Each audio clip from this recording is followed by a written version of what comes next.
Hello, എല്ലാവർക്കും അവ്യാസ് home കുക്കിങ്ങിലോട്ട് സ്വാഗതം. ഇന്നത്തെ റെസിപ്പി ഒരു നാടൻ പായസമാണ്. തേങ്ങാപ്പാലും പച്ചരിയും വെച്ചിട്ട് ഒരു പച്ചരി പായസമാണ് ഉണ്ടാക്കാൻ പോണത് കുക്കറിൽ.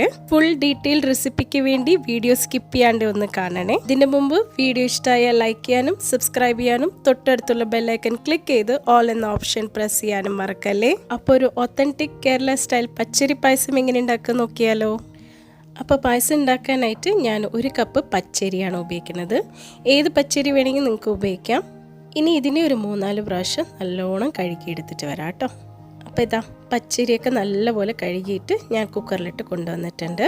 ഇനി ഞാൻ ഇതിലോട്ട് 250 ml 1 കപ്പ് 2ാം തേങ്ങാപ്പാലാണ് ഒഴിച്ചു കൊടുക്കുന്നത്. കൂടെ 1 കപ്പ് സാദാ വെള്ളവും കൂടി ഒഴിച്ചു കൊടുക്കുകയാണ്. ഇനി നമുക്ക് കുക്കർ അടച്ച് നല്ലപോലെ വേവിച്ചെടുക്കാം. ഇനി ഗ്യാസ് സ്റ്റോപ്പിൽ വെച്ച് മീഡിയം ഫ്ലെയിമിൽ തന്നെ ഒരു 2 വിസിൽ വരണ വരെ നമുക്ക് വേവിച്ചെടുക്കാം കേട്ടോ. ഇനി പച്ചരി വെന്ത് വരുന്ന സമയം കൊണ്ട് നമുക്ക് ശർക്കര പാനി ഉണ്ടാക്കിയെടുക്കാം. ഞാൻ 250 ഗ്രാം ശർക്കരയാണ് എടുത്തിരിക്കുന്നത്. അതിലോട്ട് 1/2 കപ്പ് പച്ചവെള്ളം കൂടി ഒഴിച്ചിട്ടുണ്ട്. ഇപ്പം നല്ലപോലെ വെട്ടി തിളച്ച് നമ്മുടെ ശർക്കര പാനി അങ്ങ് റെഡിയായി വന്നിട്ടുണ്ട് കേട്ടോ. പിന്നെ 1 കപ്പ് പച്ചരി പായസത്തിന് 250 ഗ്രാം ശർക്കര എനിക്ക് പാകത്തിനുള്ള മധുരമാണ് തോന്നി.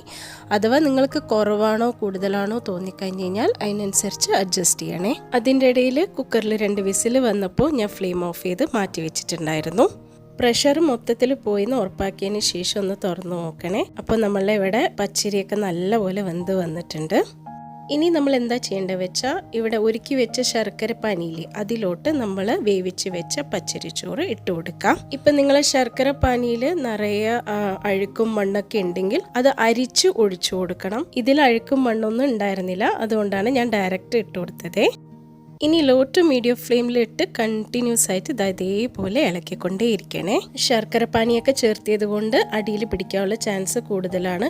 അപ്പം കൈ വിടാതെ നല്ലോണം ഇതേപോലെ ഇളക്കിക്കൊണ്ടേ ഇരിക്കണേ. അങ്ങനെ നമ്മൾ പായസം നല്ലപോലെ തിളച്ചങ്ങ് തിക്കായി വന്നിട്ടുണ്ട്, കാണാൻ പറ്റും. ഇനി ഇതിലോട്ട് ഞാൻ 1 ഗ്ലാസ് നല്ല കട്ടിയുള്ള തേങ്ങാപ്പാൽ ഒഴിച്ചു കൊടുക്കുകയാണ്. എന്നിട്ട് ഇതിനെ നല്ലപോലെ നമുക്കൊന്ന് ഇളക്കി വിടാം. ഇതിപ്പോൾ നല്ലപോലെ അങ്ങ് തിളച്ച് വരുന്നുണ്ട്.